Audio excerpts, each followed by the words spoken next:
وہ اپنے بندوق کے زور پہ کسی وقت بھی کسی بھی فیصلے کو جو ہے وہ پلٹ سکتے ہیں. تو اس لیے یہ ہے کہ کچھ لوگوں کی جو زیادہ ہلکے ہیں وہ یہ سمجھتے ہیں کہ ان لوگوں کو کھپانے کے لیے جس طرح ایران کے اندر جو ہے نا وہ ریولیوشنری گارڈز ہیں یا وہ ریپبلک کیا اسلامی گارڈ ہی ان کو کہتے ہیں، جی جی جی. تو اس طرز پہ ان کو ایک پیراملٹری فورس بنائی جائے اور ان کو جو ہے وہ لیکن سب سے پہلی بات یہ ہے کہ یہ سب کچھ تبھی ہوگا کہ جس وقت وہاں ایک باضابطہ طور پر حکومت قائم ہو، ایسی حکومت جس کی بنیادیں وسیع البنیاد ہوں. اگر وہ تنگ نظر کٹ ملائیت کا شکار رہی وہ حکومت تو میں نہیں سمجھتا ہوں کہ افغانستان کے اندر کوئی خوشی کی کوئی کرن طلوع ہوگی. ابھی بھی وہاں آپ کہہ سکتے ہیں کہ اندھیرے کے سائے جو ہے وہ چھائے ہوئے ہیں افغانستان کی سرزمین پہ. اور یہ میں سمجھتا ہوں کہ ایک سنجیدگی کا تقاضا کرتے ہیں، اور نہ صرف سنجیدگی کی بلکہ اس میں ہر آدمی کو تھوڑا بہت ان کے پین کو محسوس کرنا چاہیے کہ وہ کس مشکل میں ہیں. اور اگر انٹرنیشنل جو ایڈ ایجنسیز ہیں ان نے فوری طور پر وہاں میڈیسنز کا اور خوراک کا بندوبست نہ کیا تو بہت شدید قسم کی اسٹارویشنز کا احتمال ہے. بہت بڑا ایک طوفان ہے جو وہاں سے باہر نکلنے کی کوشش کر رہا ہے. اور اس کا ساتھ آج بھی میری کسی ایک یورپین جرنلسٹ سے بات ہو رہی تھی، وہ کہہ رہے ہیں کہ ایک بہت بڑا جو سیلاب آنے والا ہے جو پہلے تو اپنے قریبی ملکوں میں، اس کے بعد وہ یورپ کی طرف بڑھے گا. نہیں، آپ اسی سے اندازہ کریں نا کہ لوگ ایئرپورٹوں کی طرف بھاگ رہے ہیں کہ اگر یہ نظام اس کی برکتوں کا، حالانکہ وہ سارے مسلمان ہیں لیکن بنیادی طور پر یہ قرون وسطیٰ کے عہد کی حکومتوں کے حق میں کوئی نہیں ہے، اور نہ ہی ان کے زیر سایہ کوئی سانس لینا چاہتا ہے. لوگ بھاگنا چاہتے ہیں لیکن ظاہر ہے کہ بھاگیں بھی تو جائیں، وہ کہتے ہیں نا جائیں تو جائیں کہاں. اگر کابل ایئرپورٹ کی آپ صورتحال دیکھیں تو آج بھی ہزاروں لاکھوں لوگ منتظر ہیں بھاگنے کے لیے. وہ تو ہے وہاں پہ تو ایئرپورٹ تو خیر ابھی وہ پہلے پی آئی اے کو کہا گیا تھا، میرا ابھی ان کا آپریشن شروع نہیں ہوا. ابھی تک نہیں ہوا ہے وہ، چونکہ ابھی تک ایئرپورٹ جو ہے وہ فلی کنٹرولڈ ہے امریکن آرمی کے. اچھا. اور طالبان نے اگرچہ امریکہ کو تھریٹ کی ہے کہ اس مہینے کے اینڈ تک آپ جو ہے وہ افغانستان کو خالی کر دیں. ایک شنید یہ بھی ہے کہ جو سی آئی اے چیف بھی جو ہے وہ موجودہ جو افغان لیڈر ہیں طالبان کے، ان کی ملاقات ہوئی ہے. کسی صحافی نے ان سے پوچھا تو انہوں نے کہا ہاں وہ کوئی کانسلیٹ کے کچھ لوگ آئے تھے، ہم تو ان کے نام نہیں جانتے، لیکن رپورٹس تو یہ ہیں کہ اس میں سی آئی اے کا چیف بھی شامل تھا. تو بہرحال یہ ہے کہ اس وقت بھی وہ جس کو کہتے ہیں بلیم گیم، کچھ لوگ یہ کہتے ہیں کہ، اور یورپ میں بھی بیشتر لوگ جو ہے وہ امریکہ کے اس طرح کے انخلا سے سخت ناراض ہیں، اور امریکہ کے اندر بھی ایک بڑی شدید قسم کی جو ہے وہ جو بائیڈن آپ کہہ سکتے ہیں کہ تنقید کی زد میں ہے. جو لوگ ہیں وہ یہ کہتے ہیں کہ یہ تو 20 سال کی ساری محنت کو ریگاں کرنے کے مترادف ہے. ایسے لوگوں کے ہینڈ اوور افغانستان کو کیا گیا جن کے خلاف 20 سال ایک طرح کی لڑائی لڑی گئی ہے. ایک نسبتاً لبرل افغانستان تعمیر کیا گیا تھا، تو یہاں ایسے معاہدے ہونے چاہیے تھے جس سے کہ سارے ہی افغانوں کو، اس میں بشمول طالبان جو ہے ان کو اکوموڈیٹ کیا جاتا. لیکن یہ جو یونیلیٹرلی وڈرال ہوا ہے اور اس میں کسی قسم کے رول آف بزنس طے نہیں ہوئے ہیں، تو یہ بڑی ایک یعنی امریکہ پہ اس وقت بڑی یورپ کے اندر بھی تنقید ہو رہی ہے. اور جو پڑوسی جو گردنوا کے افغانستان کے گردنوا کے ممالک ہیں، ان ممالک کو بھی یہ ہے کہ امریکہ جو ہے وہ اصل میں ایک پڑوسیوں یعنی افغانستان کے پڑوسیوں کے لیے ایک دلدل بنا کے گیا ہے افغانستان کے، جس میں جو بھی جائے گا چاہے وہ ریسکیو کے لیے جائے تو چاہے وہ وہاں کوئی امن قائم کرنے کے لیے وہ سارے اس دلدل میں جو ہے نا وہ دس کے رہ جائیں گے. تو یقیناً اب آپ دیکھیں مطلب اب چائنا کے خلاف جو ہے وہ کتنا بڑے ڈیمونسٹریشن ہو رہے ہیں گوادر کے اندر بہت بڑے پیمانے پہ. اور یہ اس سے بڑا یعنی آپ یہ دیکھیں کہ جن لوگوں کی لائیولیہوڈ جو ہے وہ اسی بندرگاہ یا اور اسی سمندر کے ساتھ تھی, تو اب وہاں سے کوئی 3 ٹریلے جو ہے وہ وہاں سے مچھلی پکڑ کے وہ لے جائیں گے چائنا. تو یقیناً وہاں کا جو مقامی بندہ ہے اس کے لیے تو جو چھوٹے موٹے وسائل تھے وہ بھی چھین لیے گئے ہیں. اور پاکستان کی حکومت اس طرح لگتا ہے کہ جیسے پاکستان میں کوئی حکومت نام کی چیز ہی نہیں ہے, اس کو اپنے عوام کے ضرورتوں کا کوئی احساس ہی نہیں ہے کہ ایک ملک جو ہے وہ زور زبردستی سے, ابھی تو انہوں نے یہ بھی کہہ دیا ہے کہ جی وہ لیتھیم جو ہے یہ بھی آپ اس کا ہمیں دیں تاکہ آئندہ جو ہے وہ جو ہمارے قرضہ جات ہیں ان کو تو ہم یہاں کے نیچرل ریسورسز کو ڈگ آؤٹ کر کے ہی تو پورا کر سکتے ہیں. آپ خود دینے کی توفیق پتہ نہیں ہوگی یا نہیں ہوگی. تو اب وہ بلوچستان کے کئی ایک نیچرل ریسورسز کی نشاندہی انہوں نے کی ہے کہ یہ ہم نکالیں گے اور اس سے ہم نے جو بھی پروجیکٹ میں جو انویسٹمنٹ کی ہے اس انویسٹمنٹ کا جو گزارا ہے وہ پورا کریں گے.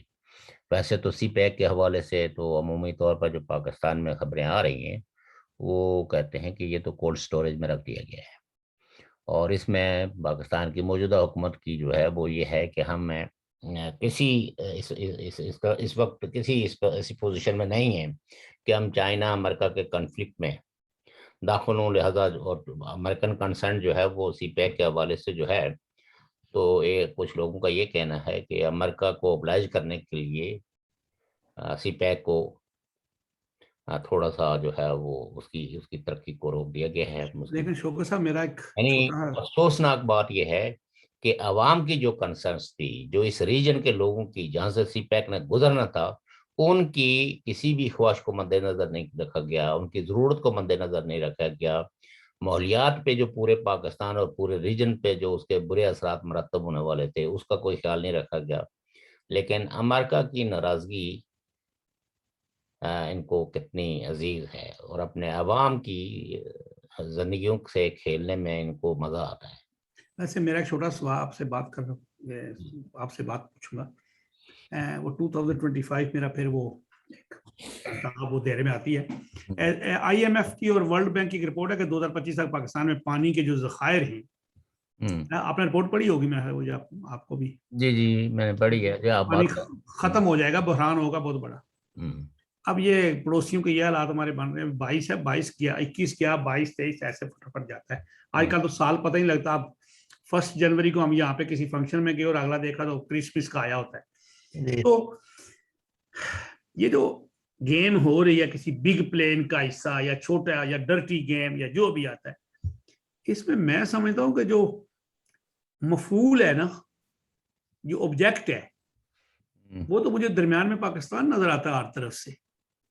یا شاید میری کم عقلی ہے یا میری اتنی نہیں کم عقلی نہیں ہے, بلکہ اصل مسئلہ یہ ہے, یہ آپ درست فرما رہے ہیں, پاکستان کے حکمرانوں نے, پاکستان کے پالیسی سازوں نے پالیسیاں ہی ایسی ترتیب دی ہیں جہاں پاکستان کی سروائیول دن بدن کم ہوتی جا رہی ہے.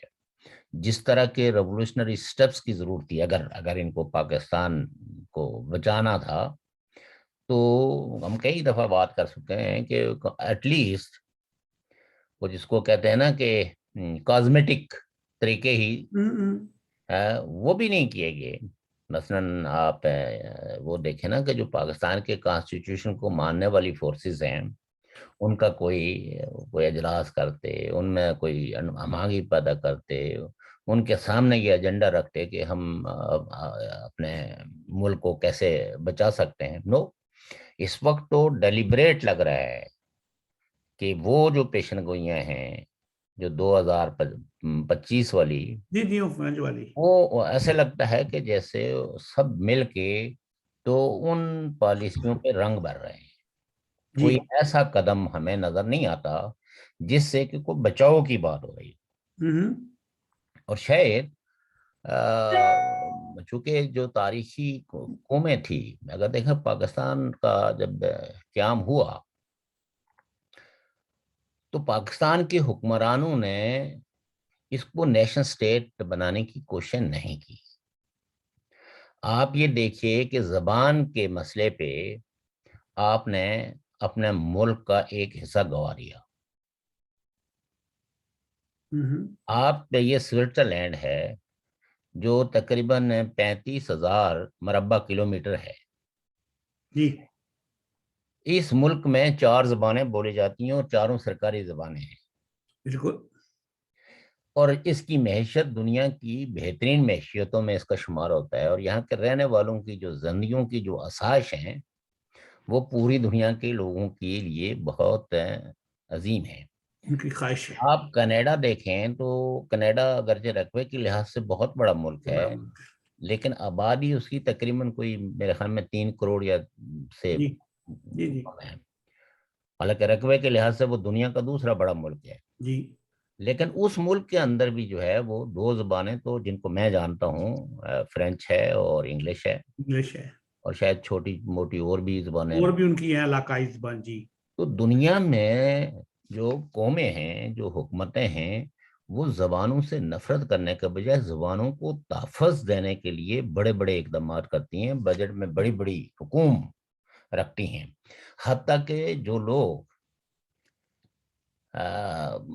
ہجرت کر کے ان ملکوں کے اندر آباد ہوئے ہیں، آپ یہ دیکھیں سوئٹزرلینڈ میں یہاں تاملس کی سب سے بڑی تعداد ہے غیر ملکی میں۔ جی غیر ملکیوں میں، دوسرے ملک۔ اور کئی دفعہ اس بات پہ غور کیا گیا کہ تامل لینگویج کو بھی یہاں کی چوتھی پانچویں زبان کے طور پر تسلیم کر لیا جائے، اور یعنی جو جن ملکوں نے ترقی کرنی ہوتی ہے وہ اپنی کمیونٹیز کو تھریٹن نہیں کرتے، بلکہ ان کو اسٹرینتھن کرتے ہیں، ان کی شناخت کو ختم کرنے کے در پہ نہیں ہوتے، بلکہ وہ یہ سمجھتے ہیں کہ یہ شناخت ہماری خوبصورتی میں اضافہ کرتی ہے۔ پاکستان دنیا کا وہ واحد بدبخت ملک ہے کہ جہاں شناختوں کو مٹانے کے لیے باقاعدہ ادارے جو ہے وہ سر جوڑ کے بیٹھے ہوئے ہیں کہ کیسے بلوچ سے اس کی آئیڈینٹی چھینی جائے، کیسے سندھی زبان کو یا سندھیوں کو جو ہے وہ اقلیت میں بدلا جائے، پشتونوں۔ آپ یہ دیکھیں نا کہ آج بھی پاکستان کی سرکاری زبانوں میں ایک اردو جو ہے اردو ہے، اور پھر سندھی زبان جو ہے وہ پرائمری یا میٹرک تک جو ہے اس کو بطور میڈیا استعمال کیا جاتا ہے۔ باقی ریسٹ آف دا نیشنز کی جو زبانیں ہیں ان زبانوں کو قومی زبان کے درجہ نہیں دیا گیا ہے، نہ بلوچوں کی زبان کو، نہ پشتونوں کی زبان کو، نہ سرائکی کو، نہ پنجابی کو۔ تو آہستہ آہستہ ظاہر ہے کہ یہ زبانیں جو ہے اگر ان کو تحفظ نہ دیا گیا تو یہ زبانیں پہلے کمزور ہوتی ہیں، پھر ایک وقت آتا ہے کہ ان کا ڈکلائن شروع ہو جاتا ہے۔ جی اور پاکستان کے جو پالیسی ساز ہیں وہ یہ سمجھتے ہیں کہ یہ کوئی ان کی بڑی کامیابی ہے، اور میں سمجھتا ہوں کہ سب سے بڑی ناکامی اس ملک کی، اور آپ کو پتہ ہے کہ جس وقت جناح صاحب نے جو ہے مشرقی پاکستان یعنی ڈھاکہ میں جب یہ تجویز رکھی تو ان کی پریزنس میں بنگالیوں نے احتجاج کیا اور نے کہا کہ نو اردو، ہماری بنگلہ زبان ہے اور ہم اس کا تحفظ کریں گے۔ اور مطلب یہ ہے کہ اس کے بانیان کو بھی اور بعد میں آنے والوں نے بھی کوئی عقل پکڑنے کے لیے یا ایک پاکستان کو ایک نیشن سٹیٹ بنانے کے لیے کسی قسم کا کوئی کردار ادا نہیں کیا، بلکہ انہوں نے آئیڈینٹی کے کرائسس پیدا کیے، ایسے کرائسس، اور ان کرائسس کو زیادہ شارپ کرنے کے لیے انہوں نے ریڈیکل ایلیمنٹس کو، ان مختلف مذہبی پارٹیوں کو جو ہے نا باقاعدہ چندے، باقاعدہ پیسے دے کے، ان کے پاکٹس بنا کے، ان کو غیر ضروری مرحت دے کے، تو انہوں نے یہ کوشش کی ہے کہ یہ آئیڈینٹی کی جو ہے وہ کوششیں نہ ہوں، اور اس وجہ سے وہ جو چھوٹی موٹی پاکستانیت تھی بھی وہ بھی آج ختم ہو کے رہ گئی ہے، آج کوئی پاکستانی نہیں ہے۔